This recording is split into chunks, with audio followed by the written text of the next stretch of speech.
Islamic short status کو subscribe کریں، like کریں، کمنٹ کریں اور شیئر کریں۔ بیل آئیکن کو دبانا مت بھولیں۔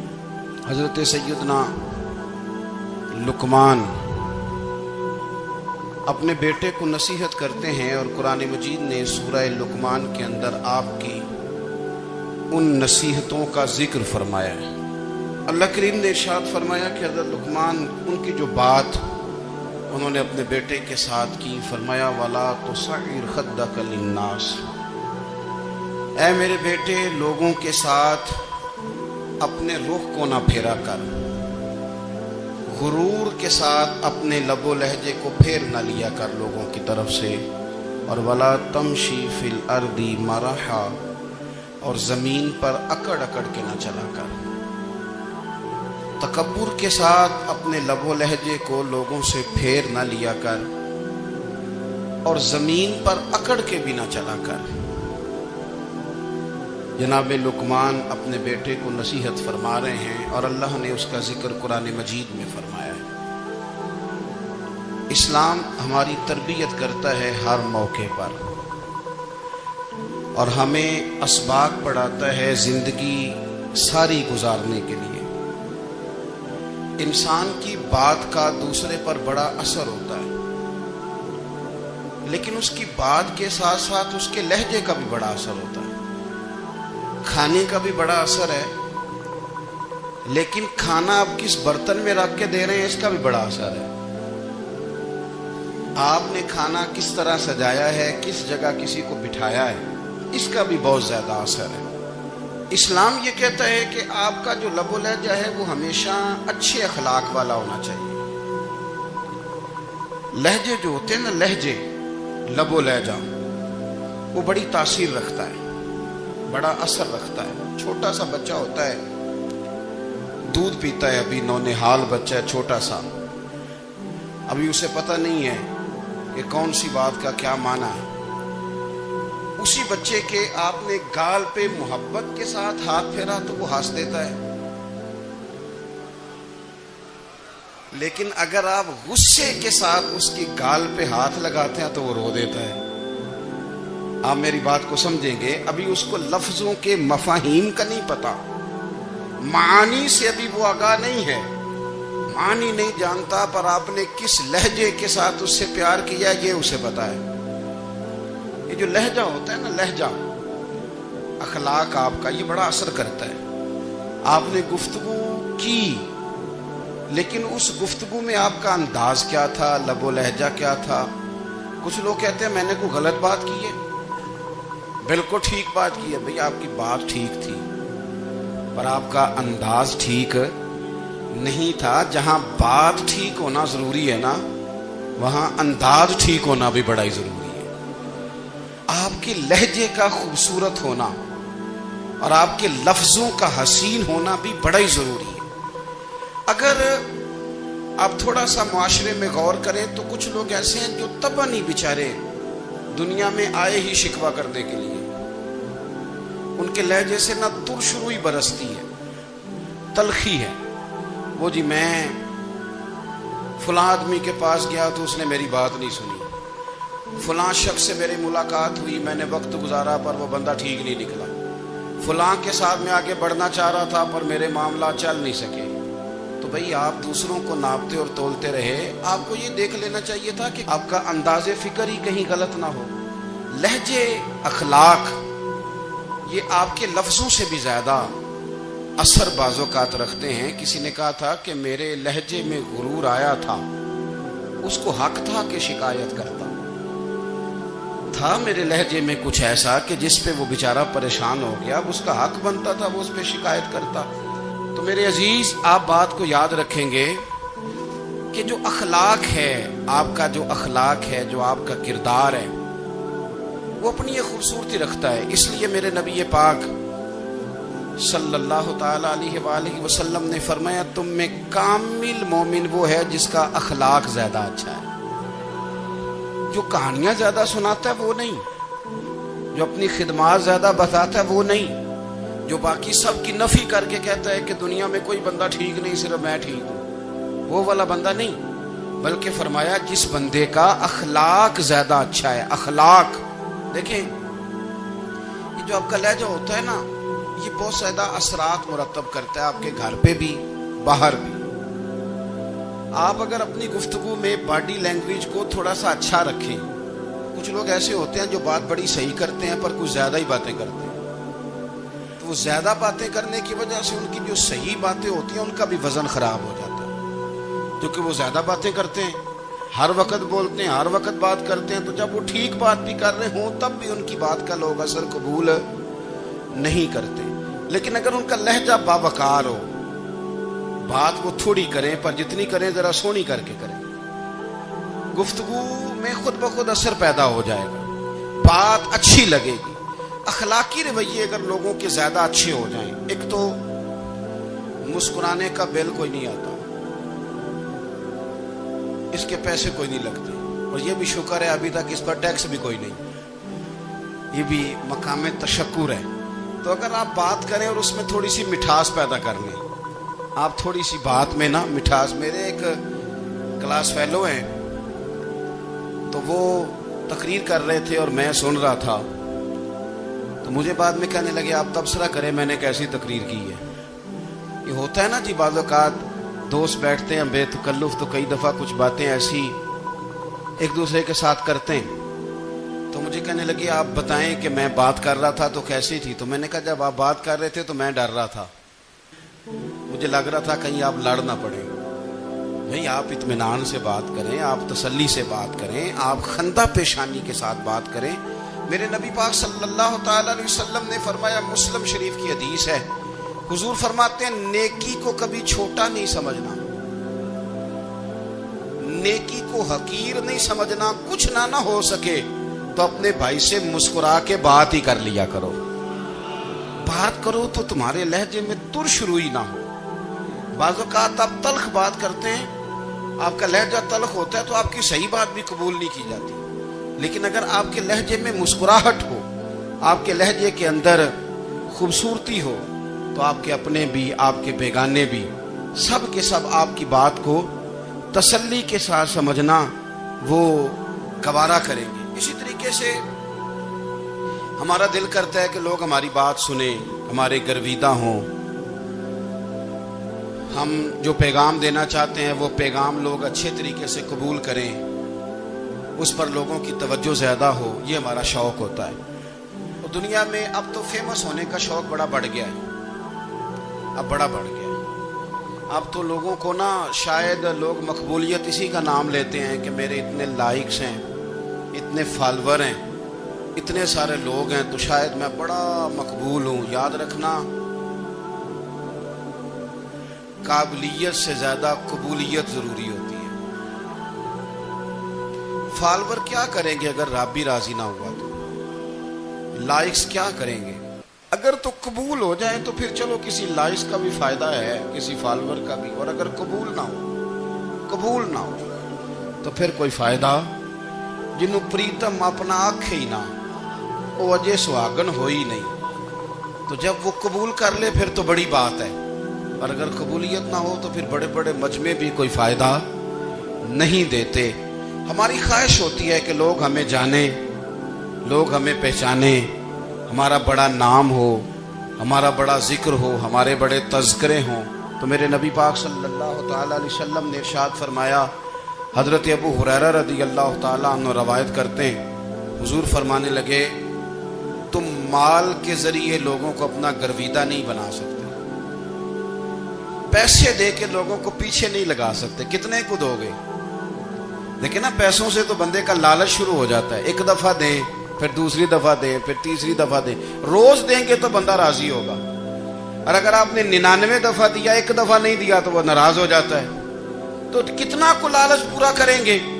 تو حبیب پاک علیہ الصلوۃ والسلام فرمانے لگے تم پیسے دے کے لوگوں کو اپنا گرویدہ نہیں کر سکتے، ہاں خندہ پیشانی سے، حسن اخلاق سے ملو گے تو لوگ تمہارے گرویدہ ہو جائیں گے. تمہارا اخلاق، تمہاری خندہ پیشانی، تمہارا اچھا کردار، یہ لوگوں کو گرویدہ کر سکتا ہے. مال و دولت سے لوگ گرویدہ نہیں ہوتے. تو تو ہمارا وہ جو روزمرہ کا لوگوں کے ساتھ تعلق ہے، لب و لہجہ ہے، میں نے دیکھا ہے بہت سارے لوگ ایسے ہیں جن کے ساتھ لوگ آنا جانا ملنا بیٹھنا آہستہ آہستہ چھوڑ دیتے ہیں، اور وہ کس لیے چھوڑ دیتے ہیں؟ وہ ان کے رویے کی وجہ سے چھوڑ دیتے ہیں، ان کے انداز فکر کی وجہ سے چھوڑ دیتے ہیں، ان کے شکووں کی وجہ سے چھوڑ دیتے ہیں۔ مزاج ہوتا ہے نا ہمارا کہ ہمیں شوق ہوتا ہے تعلق زیادہ لوگوں کے ساتھ ہو، اور پھر یہ بھی شرط ہوتی ہے کہ میں جس کے پاس جاؤں وہ مجھے یہی کہے کہ تو میرے ساتھ ہی پیار کر۔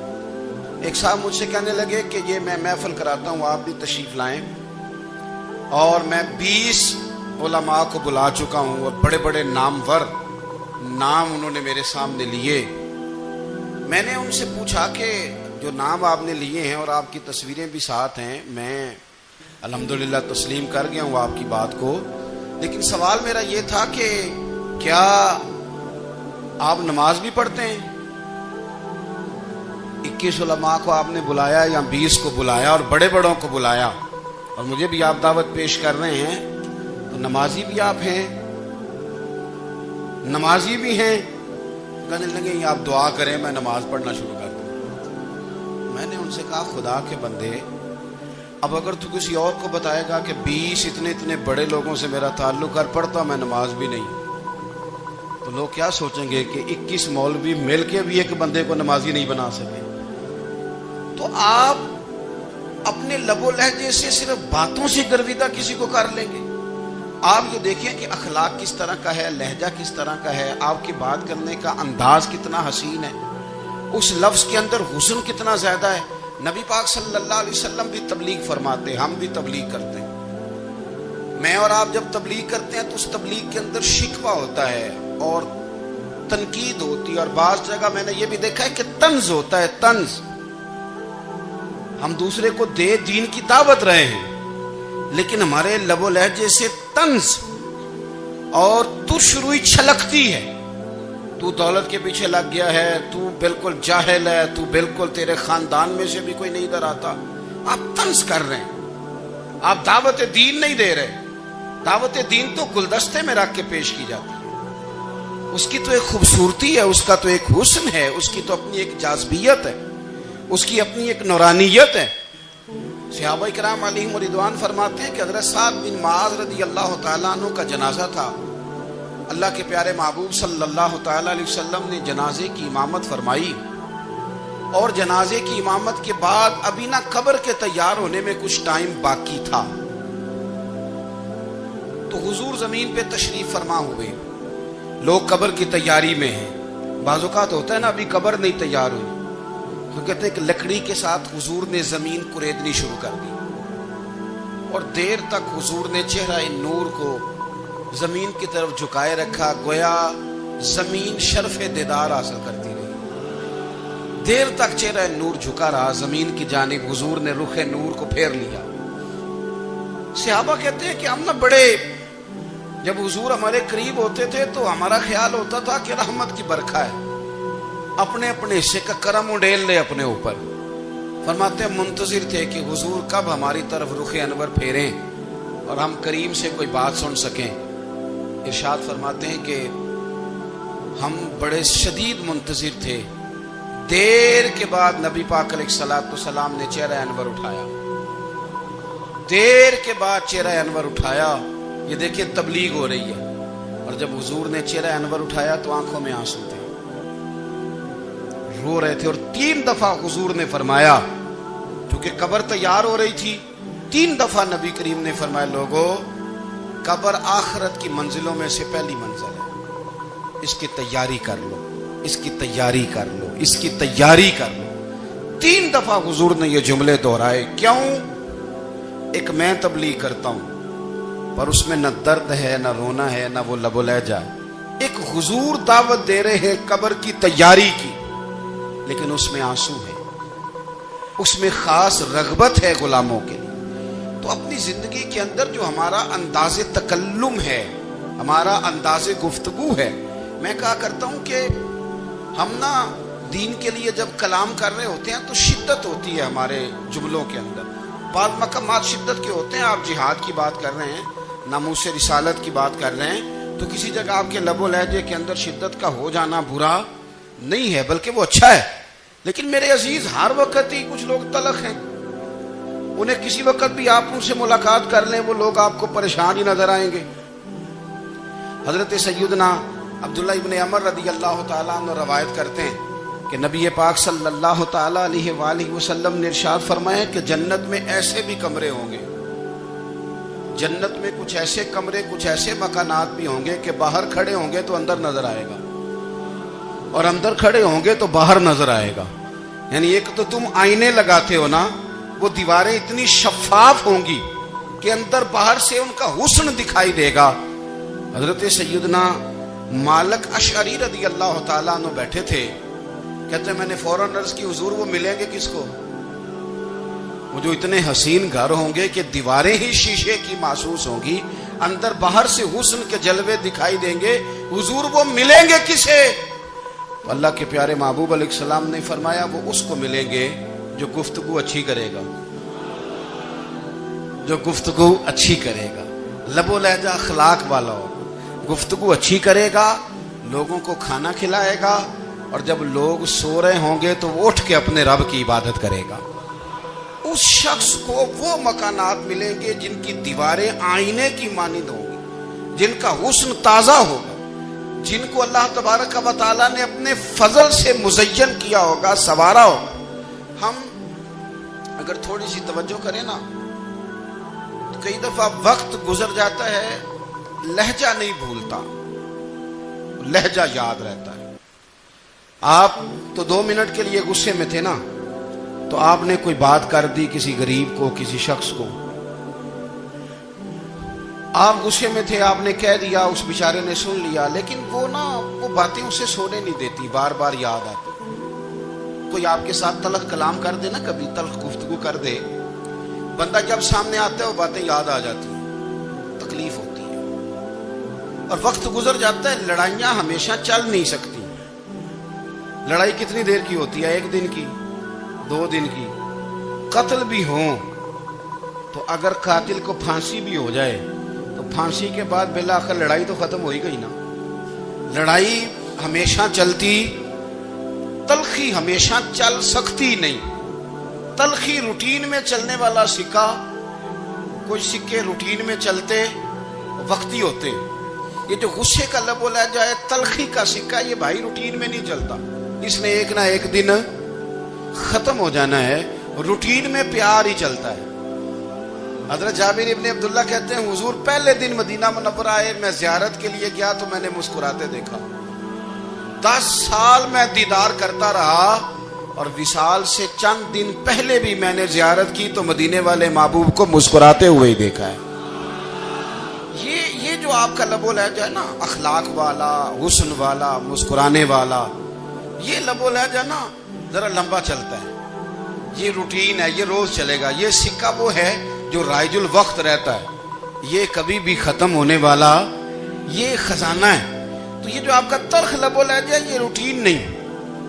عارف رومی رحمۃ اللہ علیہ فرماتے ہیں کہ مثال دینے کے لیے بات سمجھاتے ہیں. فرماتے ہیں ایک شخص جنگل میں لکڑیاں کاٹنے جایا کرتا تھا تو شیر سے دوستی ہو گئی, یعنی ڈائریکٹ بادشاہ سے دوستی ہو گئی. اور بادشاہ بھی وہ جو جنگل کا بادشاہ ہے, جنگل کے بادشاہ سے دوستی ہو گئی. اب وہ لکڑہارا غریب آدمی تھا, لکڑیاں تو کاٹنی ہوتی تھی, تو وہ جنگل کا بادشاہ اعلان کر دیتا جانوروں کو کہ میرا دوست آیا, ایک تو کوئی تنگ نہ کرے, اور دوسرا یہ کہ سب لوگ مل کے اس کے ساتھ تعاون کریں. کبھی کوئی جانور لکڑیاں اکٹھی کراتا, کبھی کوئی اپنی پشت پہ گدھا, بیل, گھوڑا, خچر رکھ کے وہ لکڑیاں باہر چھوڑنے آتا. تو اب اس کی بڑی دھوم مچ گئی جنگل کے اندر. لکڑہارا مزدور تھا, وہ بادشاہ سے دوستی کر کے بادشاہ ہی بن گیا. وہ گھر آ کے نا بیوی کو اکثر بتاتا کہ میرا ایک دوست ہے, میں جاتا ہوں تو ساری پہلے ہی مخلوق کھڑی ہوتی ہے میرے استقبال کے لیے. دوستی جو بڑے سے ہو گئی ہے. بنا ہے شاہ کا مصاحب تو پھرے ہے اتراتا, وگرنہ شہر میں غالب کی آبرو کیا ہے. ہمیں تو پوچھتا ہی کوئی نہیں, یہ تو بنا ہے شاہ کا مصاحب تو پھرے ہے اتراتا, وگرنہ شہر میں غالب کی آبرو کیا ہے. تو وہ لوگوں کو بتاتا, بیوی کو بھی بتاتا دوست ہے. تو بیوی کہنے لگی اتنی تو تعریفیں کرتا, یہ نہیں بتایا کہ وہ جنگل کا شیر ہے,